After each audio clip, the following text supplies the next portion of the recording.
Podcasts are hot right now. How do I know? Well, you're listening to one right now, aren't you?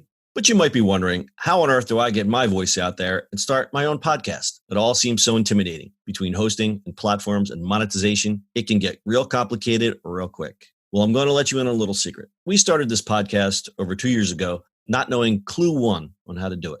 So how do we do it? We did it with Anchor. Anchor is the free podcast app with creation tools that allow you to record and edit your podcast right from your phone or computer. And Anchor will distribute your podcast for you, so it can be heard on all the platforms like Spotify, Apple Podcasts, and many more. And everybody likes money, right? Well, you can make money from your podcast with no minimum listenership. It's everything you need to make a podcast in one place. So go right now, download the free Anchor app, or go to Anchor FM to get started. It's the eCommerce Minute, your daily dose of e-commerce, tech, and retail news with your host, John Suder, Bart, Mroz, and Brittany Blackman. The eCommerce Minute is a production of SUMO Heavy, a digital commerce consulting firm located in Brooklyn, New York, and Philadelphia. Find us on the web at sumoheavy.com. It's the eCommerce Minute, episode 665. In today's episode, 7-Eleven to expand Evolution Store concept. 7-Eleven continues to make futuristic changes to ensure that the iconic convenience chain is the ultimate spot for convenience. If you recall, just a few months ago in our podcast 520, 7-Eleven adds location-based delivery option. We talked about their new service called 7 Now that could even deliver items to convenient places like a park bench. Now they've taken their digital approach a step further. 7-Eleven is expanding its Evolution Store concept to San Diego, California, and Washington, D.C.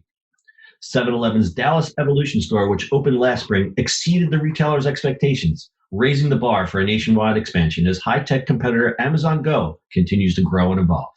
The concept serves as a testing ground for 7-Eleven, where it can try various offerings like made-to-order food and beverage, new Slurpee flavors, and in-store technology. The Evolution Store concept offers things like made-to-order coffee drinks, cold-pressed juices, smoothies, and agua frescas, scan-and-pay technology, and other digital incentives, and also indoor patio seating. 7-Eleven Evolution concepts also feature a Laredo's Taco Company restaurant in-store, which is a brand the chain picked up as part of its acquisition of Sunoco stores. Grocery Dive also points out that expanding to San Diego and Washington gives 7-Eleven the ability to test its concept in different regions of the country with contrasting markets. Its store in DC is a walkable, bustling area of the city near both businesses and tourist attractions. The San Diego store, by comparison, will be located further from the city in an area where consumers rely primarily on their cars for transportation. Despite its position as the largest convenience store chain in the U.S., 7-Eleven remains on their toes as the landscape has changed. Since late 2017, the chain has been promoting its mobile app, piloting services like BOPUS and mobile ordering, and leveraging in-store AR gaming for various promotions. More technological disruption is looming in the convenience store industry, and 7-Eleven has been taking steps to manage that as well. The chain recently announced the pilot of a cashierless store concept at its Irving, Texas headquarters. The small concept allows for purchase and checkout exclusively via the app. I think 7-Eleven needed to do this. I like this. I wish that there would be a store here that I could see. I would actually go to that 7-Eleven. I know. So in our area on the East Coast, we have the competing chains are Wawa, Royal Farms, Sheetz. There are 7-Elevens everywhere, but for some reason, the 7-Elevens are kind of like the down market of convenience because they've been around for so long, the brand hasn't really done much to refresh itself. The stores all have that fluorescent roller dog, hot dog, Slurpee, feel to that. They don't feel like they've moved forward. It's basically the place you go for your smokes and your Slurpee. You're in, you're out. You don't spend any meaningful time in there. And I think the way that the convenience environment has changed, I'll use Wawa as an example. You go in, they make your food, you're hanging out in the store, you're probably buying more stuff than you actually need because you're standing there waiting for your soup and your sandwich. I think that contributes to some add-on orders for that and also some brand loyalty because the 7-Eleven by my house, I used to make a joke with my son. When they first built the Wawa across the street, there was a sign they put up that said, "Fresh sandwiches shipped in daily." It's a real sign. Fresh sandwiches shipped in daily. What? So they still do. There's a funny video about how they make sandwiches in big factories, which I won't even get into. But yeah, they would just use factory sandwiches instead of you go across the street and Wawa's making it fresh. So it's things like that have been, kind of dinging them. And I've seen photos of some of these 7-Eleven stores. They look great. And I think this is the way they have to go. It's kind of Captain Obvious story here, but for a chain that big, they have the money to do it. I think one of the problems that they're going to encounter, I think 7-Elevens are franchised, and I used to work in the franchise business. And if you don't have a consensus, or if you roll out a bad concept, you get a revolt on your hands. Yeah. But I don't know if they're going to get much pushback from there. I mean, maybe on some of the smaller footprint stores that don't have the money to do a retrofit. Who knows? I also think people are just going to be like, what is this? Like, I feel like there's like such specific reasons why you go to the certain places you go. And if you're going to a 7-Eleven, I feel like it's not because you want to sit in patio seating.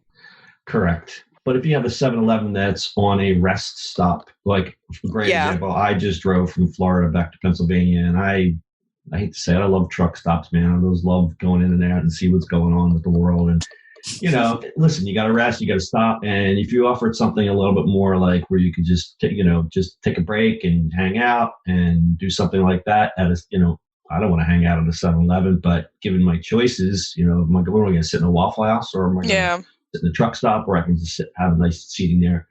But I think, demographics and tastes are changing, and a chain like 7-Eleven, they need to keep up. Not only from like, I need a place to sit, but just freshening up the store and giving what consumers want. I think the land of the roller hot dog, there will always be somebody who wants that roller hot dog, but I think... And they already tried to modernize themselves too, as we talked about with like delivering food to a park bench thing. So I guess like, I don't know, are these like little tiny bits of like a huge greater rebranding? I think so. And you can see it. We read off a lot of points here of all these food offerings. There's no way that they would have all these food offerings in a normal store, but just the fact that maybe they could just up their game a little bit and see what works. Better coffee, better food offerings.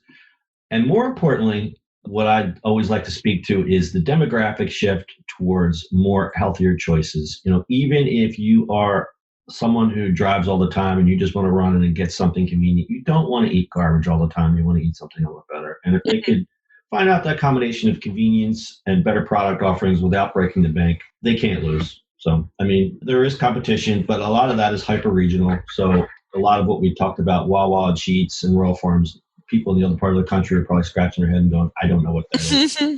But 7-Elevens are everywhere. So if they could up their game with their selections and store decor, it can only go up from there. The girls will be quaking. The other stores will be quaking. The girls, I was like, girls the other stores. All right, we'll close this one with a little stat time.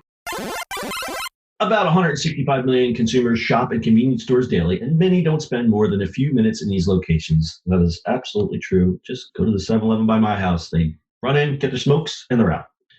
93% of Americans live within 10 minutes of a convenience store. The number of convenience stores that sell motor fuels is 121,998 stores, which is about 80% of all convenience stores. Overall, convenience stores sell approximately 80% of the motor fuels purchased in the United States. Single store operators account for 62% of all convenience stores. Great stats there.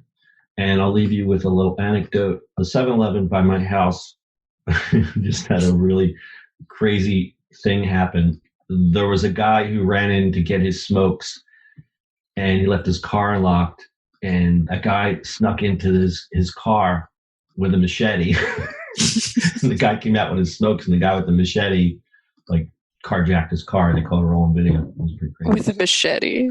A machete, yes. Not a gun, not a knife, a machete. So keep your cars locked when you run into a convenience store. You got anything else? I'm Team Sheetz for the record. Team Sheetz. Okay. That is mostly south of here. We do not have a Sheetz in Philadelphia, I do not believe. But we do now have Royal Farms, and that's some darn good chicken. Yeah, they're crazy. Crazy good. All right, got anything else? Nope. That's your e-commerce minute for today. We'll see you on the internet tomorrow.